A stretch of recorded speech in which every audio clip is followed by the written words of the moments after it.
بسم الله الرحمن الرحيم يا أيها الذين آمنوا اتقوا الله. First and foremost, I advise myself for taqwallah, consciousness of Allah subhanahu wa ta'ala, and piety.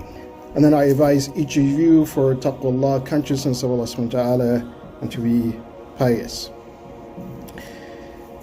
Taqwallah is the foundation of spirituality, the foundation of our ma'rifah, our irfan, our connection to Allah subhanahu wa ta'ala. And one example of this is one of the teachers of akhlaq, who his death anniversary is actually tomorrow on the 29th of January, Muhammad Ismail Dulabi. He was a very common man. He was a farmer, but he was considered an arif, not simply just among the common folks, but even among the ulama. He took time to connect himself to the Quran and to that sirat of Ahlul Bayt alayhim afdalus salam. He would often read the Quran. He would also go to the classes or the lectures of the ulama.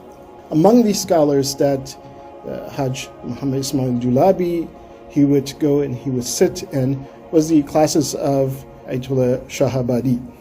Ayatollah Shahabadi, he was also one of the teachers of Imam Khomeini, rahmatullah alayh. So Hajj Ismail, he didn't become a scholar, but because he practiced and he put into practice what he had heard and what he had learned from the scholars, and then he also shared that with individuals, which is pretty much in line with the advice of Ahlul Bayt alayhim afdalus salam, a reflection of the statement of Rasulullah sallallahu alayhi wa sallam, where he told his ummah, he's speaking to all of us, he says, Kunu rabbaniyin bima kuntum tu'allimuna al-Quran. Be among those individuals who are enlightened, among those individuals who are spiritual, among those individuals who are religious and righteous, by virtue of that which you teach from the Quran. In other words, as you learn the Quran, you put the Quran in practice. As you learn the Quran, you share the Quran. Either you share it by simply your actions and people see that your actions are in line with the Quran, or you share with others what you've learned about the Quran. This is one of the things that Hajj Dulabi, he would also do. And he had a very simple message to connect to Allah subhanahu wa ta'ala. And this is one of the special things about Hajj Dulabi, that his path to irfan was very simple. He wasn't someone who was speaking to people with a lot of philosophical ideas. He says the Quran is nur. He says the Quran is light.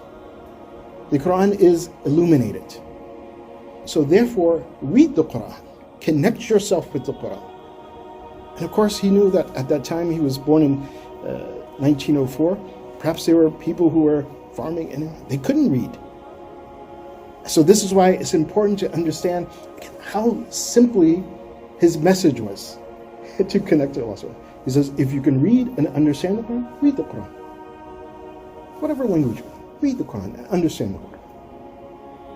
He said, if you cannot read, in other words, you cannot read the words and understand the words, whatever language it is, he says, simply look at the Quran.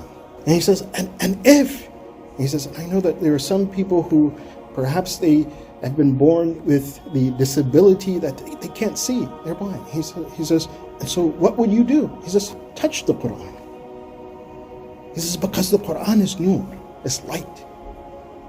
He says, and if you read the Quran and you can comprehend it, you can simply look at the Quran and you can't read or write, but you look at the Quran, you look at this nur, or even you touch it, he says that Allah subhanahu wa ta'ala, he will enlighten you.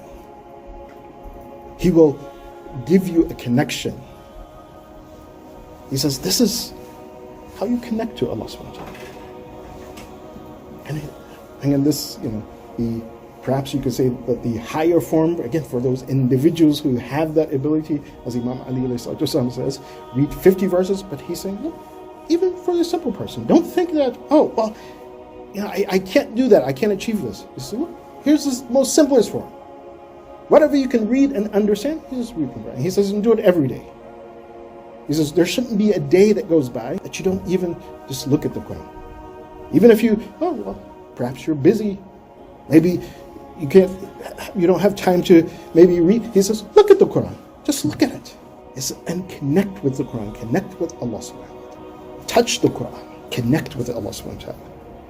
And this is, again, a very simple method, a very simple way of gaining a connection with Allah subhanahu wa ta'ala, gaining ma'rifah,